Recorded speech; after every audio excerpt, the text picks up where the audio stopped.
সম্প্রতি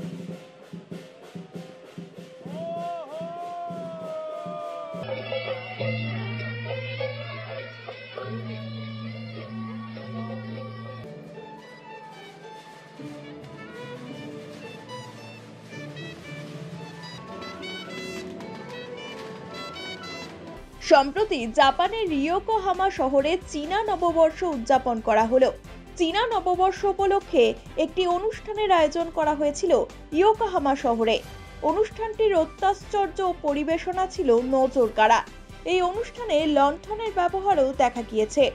ঐতিহ্যবাহী আনুষ্ঠানিক পারফরমেন্সের মাধ্যমে নতুন বছরকে স্বাগত জানিয়েছে ইয়োকোহামা চায়নাটাউন। 19 শতকের মাঝামাঝি সময়ে জাপানি সরকার দেশটির দ্বার বিশ্ববাসীর জন্য খুলে দেয়, যার ফলে মূল ভূখণ্ড চীন এবং তাইওয়ান থেকে অনেক চীনা অভিবাসী ইয়োকোহামাতে বসতি স্থাপন করে এবং জাপানি সমাজের সঙ্গে একত্রিত হয়ে যান। চীনা নববর্ষের এই অনুষ্ঠানটি শুরু হয়েছিল 1986 সালে। তারপর থেকে মহাসাড়ম্বরে এই অনুষ্ঠানের আয়োজন হয় জাপানের ইয়োকোহামাতে।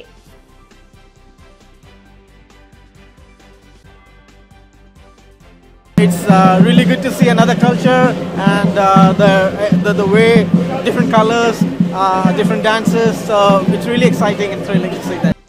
করোনা মহামারী চলাকালীন এই অনুষ্ঠানটি স্থগিত করা হয়েছিল। সংকট কাটতেই ফের শুরু হয়েছে চীনা নববর্ষের এই অনুষ্ঠান।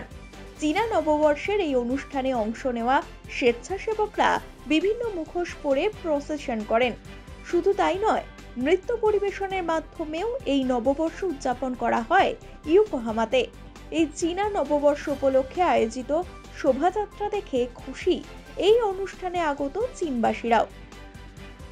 Especially I like all the dancing and the colors, and actually the dragons, the flying dragons.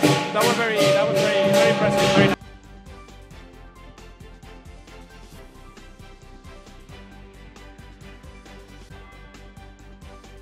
এই অনুষ্ঠানে ড্রাগনকে চোখের সামনে ঢেউ খেলতে দেখে খুশি শিশুরাও। সব মিলিয়ে জমজমাট ছিল জাপানের ইয়োকোহামাতে চীনা নববর্ষের এই অনুষ্ঠান।